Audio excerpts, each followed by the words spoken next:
Hello students, स्वागत है आप सभी का पॉली वाला टेक्निक के एक नई वीडियो में। और बात करेंगे इस वीडियो में B2P back paper special back paper form 2025 के बारे में। इसके अलावा आपकी फीस कितनी लगने वाली है, आपका एग्जाम कब होगा, सारी जानकारी आपको इस वीडियो के माध्यम से मिलने वाली है। सबसे पहले बैक को लेकर के बच्चे कंफ्यूजन में रहते हैं, सर किस सेमेस्टर का बैक आने वाले सेमेस्टर में होगा, किन किन बच्चों का होगा, किन किन बच्चों का नहीं होगा।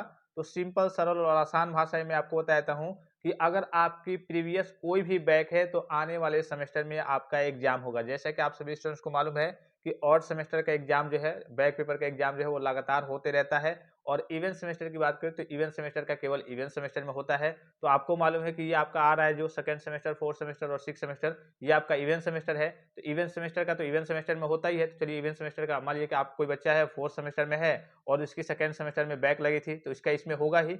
इसके अलावा आपको ये मालूम है कि ऑड सेमेस्टर जितना भी होता है, जितनी भी बैक होती है ऑड सेमेस्टर की, उसका पेपर लगातार होते रहता है, हर एक सेमेस्टर में होता है जब तक क्लियर नहीं हो जाता है। तो कहने का सीधा मतलब है आपकी पिछली जितनी भी बैक है तो आने वाले इस इवेंट सेमेस्टर में, second semester, fourth semester, six semester में, अगर आप सिक्स सेमेस्टर में पहुंच गए होंगे तो आपकी पिछली जितनी भी सब्जेक्ट में बैक होगी उन सभी सब्जेक्टों का, सभी विषयों का करिए कि एग्जाम आपका इसी सेमेस्टर में होगा। इसी प्रकार से कोई फोर्थ सेमेस्टर का बच्चा है, उसकी फर्स्ट सेमेस्टर में भी बैक थी, सेकंड सेमेस्टर में भी, थर्ड सेमेस्टर में किसी किसी सब्जेक्ट में बैक थी, तो उन सभी का एग्जाम आपका इसी सेमेस्टर में होने वाला है। इसके अलावा मान लीजिए कि आप सेकंड सेमेस्टर के स्टूडेंट हैं तो आपकी फर्स्ट सेमेस्टर में बैक होगी, तो आपका भी बैक पेपर का एग्जाम इसी सेमेस्टर में होने वाला है। ये डाउट्स आपके क्लियर हो गए। मोटा मोटे सीधे शब्दों में समझ लीजिए कि अगर आपके प्रीवियस जितनी भी बैक है उन सभी बैक पेपर का एग्जाम आपका आने वाले इसी इवेंट सेमेस्टर में होने वाला है।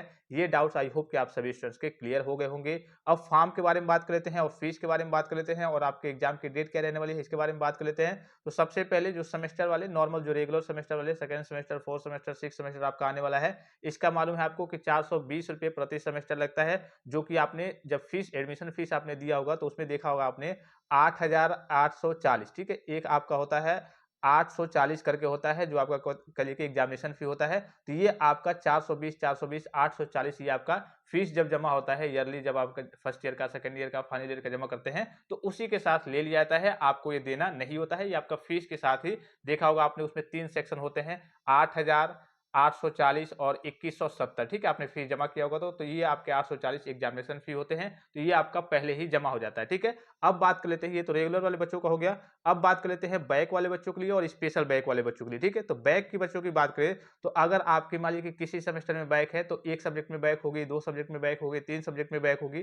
कितने भी सब्जेक्ट में होगी। तो अगर आपकी एक सब्जेक्ट में बैक है तो आपको 200 रुपया कहिए कि बैक पेपर का जब फॉर्म फिलअप होगा तो देना होगा। अगर आपकी दो सब्जेक्ट में बैक है तब भी आपको 2 ही 100 रुपया देना होगा। ये दोनों एक ही है, मतलब अगर आपकी एक सब्जेक्ट में बैक है तब भी आपका 2 ही 100 रुपया लगेगा। अगर आपकी दो सब्जेक्ट में बैक है तब भी आपका 2 ही 100 रुपया लगेगा। यानी कि दो सब्जेक्ट तक अगर आपकी बैक है, मान लीजिए मैं एग्जांपल के लिए बता रहा हूं कि आपकी मैथमेटिक्स फर्स्ट में बैक है और अप्लाइड फिजिक्स फर्स्ट में बैक है, ठीक है। तो इसके लिए आपको बैक पेपर के फीस 200 रुपये देनी होगी। और इससे ऊपर अगर आप जाएंगे, मान लीजिए कि आपका तीसरा सब्जेक्ट भी है तो इसमें आप प्लस 100 रुपया ऐड करते जाएंगे। फिर चौथा सब्जेक्ट है तो प्लस 100 रुपया ऐड करते जाएंगे। यानी कि एक सब्जेक्ट हो या फिर दो सब्जेक्ट हो, 2 ही 100 रुपया लगेगा। और इसके ऊपर जितने सब्जेक्टों की संख्या जाती जाएगी आपका 100 रुपया वहां पे ऐड होते रहेगा। ऐसे अगर नॉर्मल शब्दों में कहें तो एक सब्जेक्ट और दो सब्जेक्ट का तो 200 रुपया लग रहा है। मान लीजिए दो सब्जेक्ट है तब भी 200, एक सब्जेक्ट है तब भी 200 लेगा। और इससे ऊपर जाएंगे तो जैसे मान लीजिए 5 सब्जेक्ट हो गया तो 500 लेगा, 4 सब्जेक्ट हो गया तो 200, तो दो सब्जेक्ट का 200 है।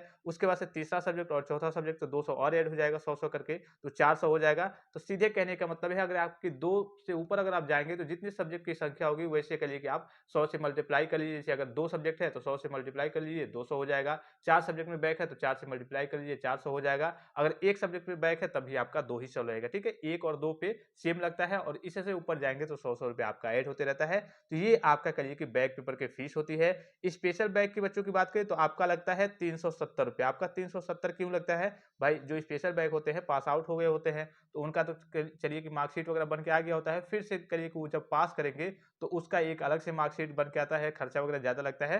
तो आपका करिए कि 370 रुपया लगता है। जितने भी स्पेशल बैक वाले बच्चे हो गए उनका 370 रुपया फीस लगेगा, ठीक है। आप चाहे एक सब्जेक्ट में बैक हो, कभी कभी कॉलेज वाले आपसे जैसे एक सब्जेक्ट में बैक है तो 370 लेते हैं और दो सब्जेक्ट में अगर आपकी स्पेशल बैक है मतलब तो करिए कि डबल करके ले लेते हैं। लेकिन यहाँ पे देखिए प्रति सेमेस्टर जब तक आपका क्लियर नहीं होता है, आपका हर आपको स्पेशल बैक अगर आपकी लग गई है तो हर एक सेमेस्टर में आपको एग्जाम देने का मौका मिलता है। तो जब तक आपका क्लियर नहीं हो जाता है 370 रुपये आपको हर एक सेमेस्टर में देना होगा। होगा कहीं कि स्पेशल बैग की फीस के तौर पे। तो कई कॉलेज वाले ज़्यादा भी ले लेते हैं, बहरहाल ये नोटिस के अकॉर्डिंग 370 रुपए ही आपको देना होता है स्पेशल बैग की फीस की बात करें तो, ठीक है। ये सारी चीज़ें आप समझ गए।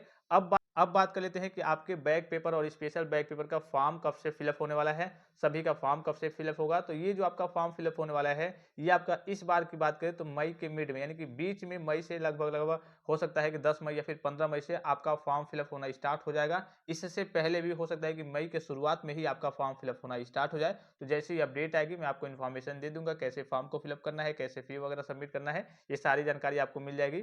मई के शुरू में ही जहां तक उम्मीद है 5 या फिर 10 मई या फिर 15 मई तक आपका फॉर्म फिलअप होना स्टार्ट हो जाएगा, बैक और स्पेशल बैक वाले बच्चों का और रेगुलर वाले बच्चों का भी, ठीक है। और आपके एग्जाम की डेट आपको मालूम है कि जून के फर्स्ट वीक में आपका एग्जाम स्टार्ट होने वाला है। तो हो सकता है कि रेगुलर वाले बच्चों का जून के फर्स्ट वीक में स्टार्ट हो और आपका उससे थोड़ा सा पहले हो जाए, मई के लास्ट में ही हो जाए, या फिर ये भी हो सकता है कि इन्हीं के साथ बीच में ही आपका एग्जाम वगैरह back paper special back paper वगैरह का एग्जाम वगैरह भी करा लिया जाए। तो आई होप कि ये वीडियो आपको काफी ज्यादा हेल्पफुल और इन्फॉर्मेटिव लगा होगा, और किसी प्रकार का संदेह हो, कोई जानकारी चाहिए तो आप कमेंट बॉक्स में कमेंट करके पूछ सकते हैं। फिलहाल इस वीडियो में इतना ही, इजाजत दीजिए, धन्यवाद, थैंक्स फॉर वॉचिंग, मिलते हैं नेक्स्ट वीडियो में।